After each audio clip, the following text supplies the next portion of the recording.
welcome back. You are watching Horrible Games Winter Wasteland, supporting the Heartland Animal Shelter.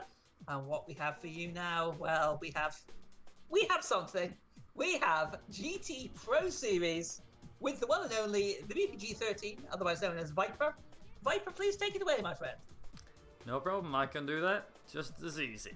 So, hello everybody. As you heard Tim say, I'm the thebpg13, also known as Viper to my regular viewers. Welcome to GT Pro Series, a Wii game that I could probably say was a GBA title upgraded. I'll get into that in a second, but what you guys came for is something called All Beginner Cups. Now, I just will stress that this is 6 cups that we do from start to finish.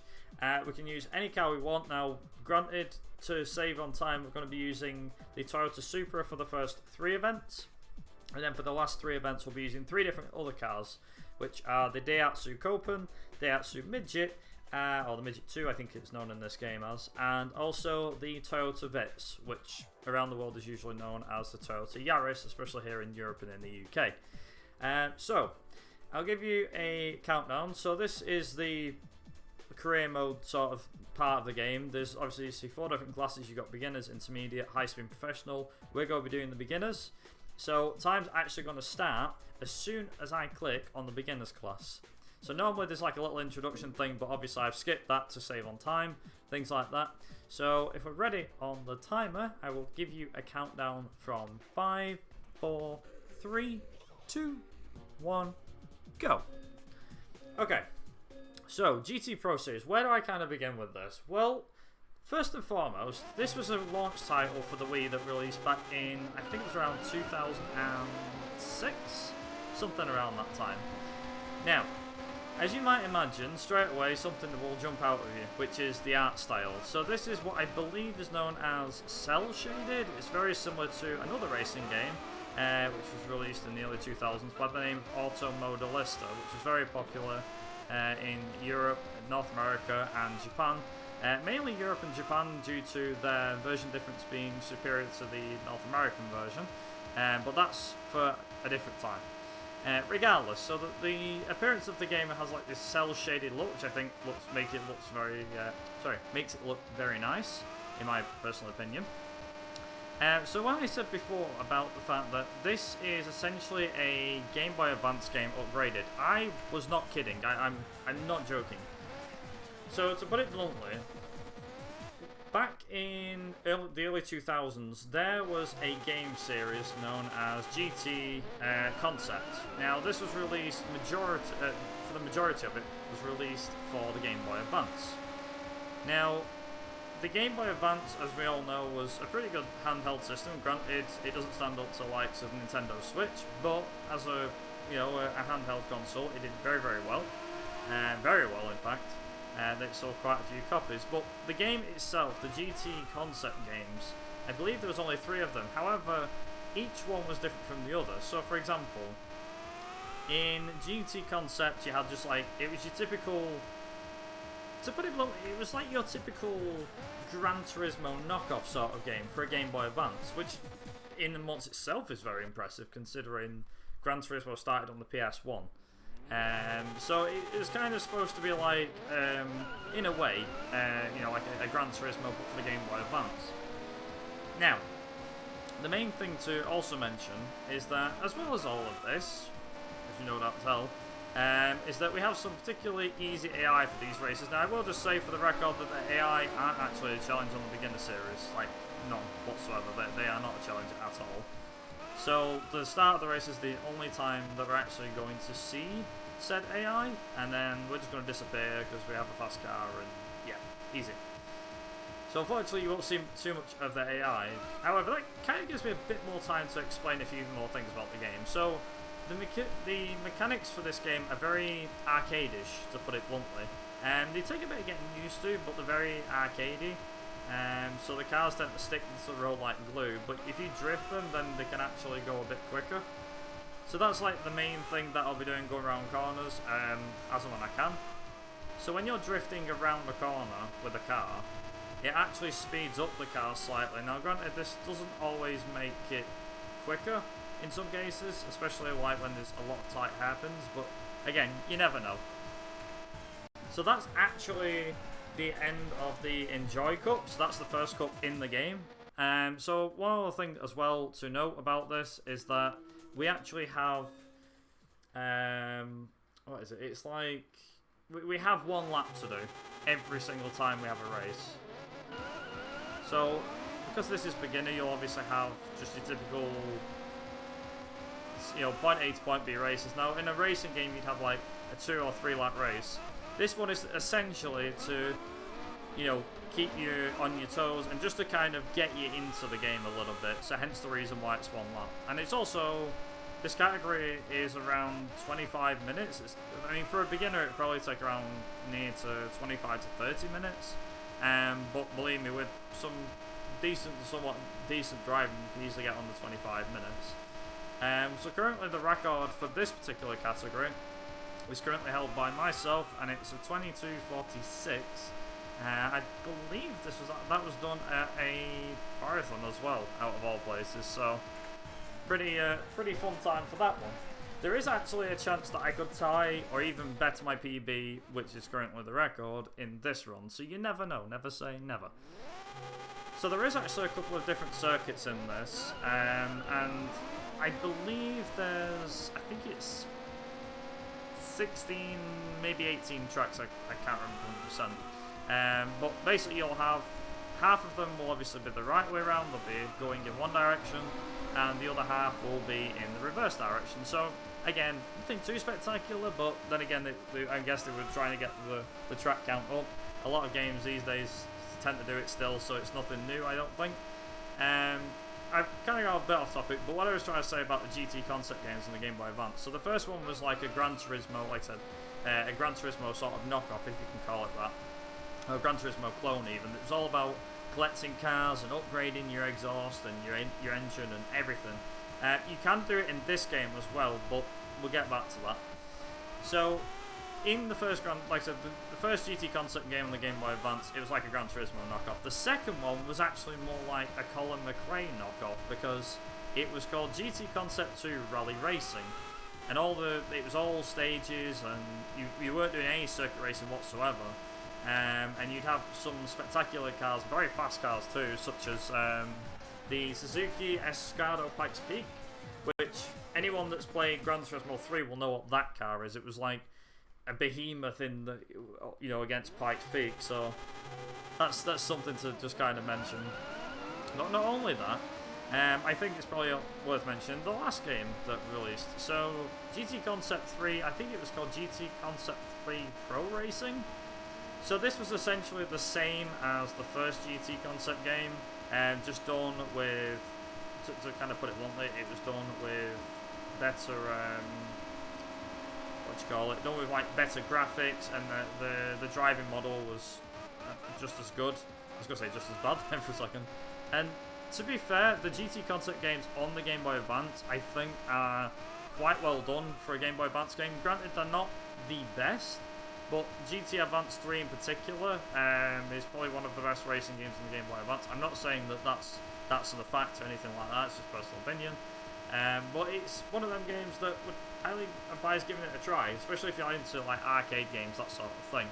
Now, where does this game fit in, I hear you ask? Honestly, I'd like to give you the answer, but I don't know what the answer actually is. Sorry to disappoint people. People are like, oh, I was expecting to answer for something. I do apologise, I can't answer that one. But that is also the 3-door cup done, by the way. We've now got this championship race. Now, the championship race allows for any car. And like I said, for the most part, it's all little circuit race and things like that. Now, the one thing I should mention, Complex Speedway is a very technical track. However, if you play your cards right, this race can actually be so easy that you'll win by a long shot. And I mean that. So, like, a lap of this circuit can be done in around, if I can get it, just under 30 seconds. Might be able to get it, we'll see. Yes, we can. That is my answer. 27.7 seconds. So usually a good lap around there is sub 30 seconds. If you get sub 30, then congratulations. It also depends as well on the cars and where they want to place themselves. Now, usually the cars are quite easy to get past at the start of these races, hence the reason why we don't see them much. But every time they always seem to, on this particular track, don't know why, they always seem to like just not cutting the corner. Sorry, they always seem to like cutting that little piece of grass. I don't know why, because it slows your car down. So, God forbid, I do not know why. Also, this is supposed to be like, I don't know, it's a very basic track, but I'm guessing, so this track is called Greenfield, or should I say the one that we've just finished. So Greenfield is what I want to call like not Apricot Hill, what's that one from Gran Turismo? Autumn Ring. That's what it's supposed to be, right? It's supposed to be like. Oh, so I did miss the boost start there. I'll explain that in a second too. So this is Grand Hills. Now you will see this. You're going to see this more than once. So don't think, oh, this is the last time I'm going to see it. So Grand Hills, I'm pretty sure, was this game's version of Grand Valley Speedway, which was obviously used in Gran Turismo. Again, you can obviously see why I say Gran Turismo clone, Gran Turismo rip-off, because a lot of the tracks, they just ripped the game off so badly. No surprise, this game did not get a great review score. I think it was something like 3 out of 10 or 4 out of 10 at the time. Maybe a bit less or maybe more, I'm not sure. But I mean, for myself, I would probably give it like a 5 out of 10. That's probably being generous, but personally, it doesn't quite do it in terms of entertainment because of the fact that I feel like there was much better racing games on the Wii. I'd even go as far as saying games like Mario Kart Wii. Now, personally, I'm not really a big fan of kart races, but even I have to hold my hands up and say, yeah, I'd much rather play Mario Kart than this. But for the sake of entertainment value, obviously I'm here, I'm playing this right now, so that's that. I guess I have to suck it up. Also, that's the championship race done and dusted. And as you might be able to guess, that is also the third cup done and dusted. Now, we have the mini car cup. So I need to now get into my Daihatsu Copen, which is waiting for me here. And there we go. Good stuff. So this is the Daihatsu Copen, also known, I guess you could say, as the coffee break car from Gran Turismo 4. This might be where a lot of people recognise it. So obviously the game's going to slow down to a bit of a crawling pace, and I do apologise if it does that. So again, we're in the Daihatsu Copen. Small little car, again, mini car cup. And it's worth noting as well, so I said before about the boost starts. So you have to get a certain amount of revs. To put it bluntly, that's what you have to. So if you get the car at a certain amount of revs, you'll notice that we boost at the start. Now if I miss that, that's like 2 seconds, 3 seconds lost, just at the start of the race alone. So you have to kind of time it right. If you time it right, you can get a little boost start like that. The best ones are when you can get near top speed near enough at the start of the race. Also, this is a race track called Thrilling Harbour, I believe. A Thrilling Harbour is actually not so thrilling, I'm afraid to say. There is a couple of parts of this particular track that always seem to get under my skin. In particular, this next section here, because you're either one or the other. You can either take the corner well or not, and it's very strange if you can or you can't do it. For some weird reason, the car likes to go round the corner on some takes, but other times it doesn't. The other thing as well, this particular sequence of corners here, so because the car likes to drift a lot, and I mean like, really likes to drift as well, you obviously need to make sure you actually use your brakes. So brakes are needed, don't think they're not, because it's a racing game and fastest time and speedrunning, yeah. In most cases, yes, you will need to use your brakes. Some will be as simple as not having to use the brakes. Others, more so. You just don't know. So that's Thrilling Harbour done and dusted. We've got Skytown Highway, which I believe is about a minute or so to do. It's nothing too much, nothing too exciting. A lot of the tracks, by the way, will seem very basic in nature. I guarantee you that this will probably change towards the end of the game. It might, by a long shot. Just hear me out when I say that. So, in this particular game, a lot of the tracks, you might have seen as well, a lot of the tracks are very basic in structure. One or two in particular are very difficult, especially for a beginner. This also kind of brings me on to a different thing as well. So, this game has 3 different modes, we'll just call them because that's what they are. So you have Championship, which is basically like your main form of progression, so your career mode, but it's not a career mode if you get what I mean. You have a time attack, self-explanatory. You have a versus mode if you have 2 pads. So it's obviously, this was one of those games that when the Wii relaunched, it was like the console came with 2 controllers, 2 remotes. So, why not? Why not play it with a friend? Because that's more fun, right? Of course. It makes sense. So, as a whole, it's not too bad. But then there's something called Drift Attack. Now, Drift Attack, to kind of put it bluntly, is not very nice. And I mean not very nice whatsoever. So, Drift Attack has this interesting, shall we say, mechanic. So you have to get a drift combo. Now, drift combo, you can see as I drift my way around some of these corners. Granted, it doesn't look like I'm drifting, but believe me, I am. So the drift combo score will often go up by 1, and you'll obviously need to connect drifts 1 at a time constantly to get a combo going. Now, on most tracks, you have to beat a score of, I believe it's 9 that you have to beat. And if you beat it, then you obviously have the car to do what you like. So, for example, on every single track, I think there's only 3 tracks. It's only like 3 circuits you can do. So basically, in Drift Attack, you can pick whatever car you like to do the drifting. It really doesn't matter because the choice is actually yours. They don't put you in a certain car, but they give you a certain amount of laps to do it on a certain track. And obviously, it's up to you whether you obviously win or you lose. It's all down to your driving. So that kind of puts the pressure on you a little bit. Also, that's Thrilling Harbor again. We've also got Greenfield coming up. Now, Greenfield, this is actually the first time that we're actually going to see it in the evening. That is something worth mentioning as well. So there is different times of day, and there's also different weather effects too. So in Time Attack, you can obviously pick. It's like, right, okay, so what track do I want? What weather do I want? What time of day do I want? Do I want it in the evening? Do I want it in the daytime? Do I want it raining? Do I want it dry? As you go through the game will obviously change. So you'll obviously have more harsh weather effects. Like, for example, in the beginner, you don't really have the rain to deal with. But when you get to the, I think it's professional difficulty, the harder stuff, that's obviously where the time counts, really. But, there you go. Also, that's Greenfield done. We're on to Heights Mountain. I believe we haven't been to Heights Mountain yet, if I'm not mistaken. No, we haven't.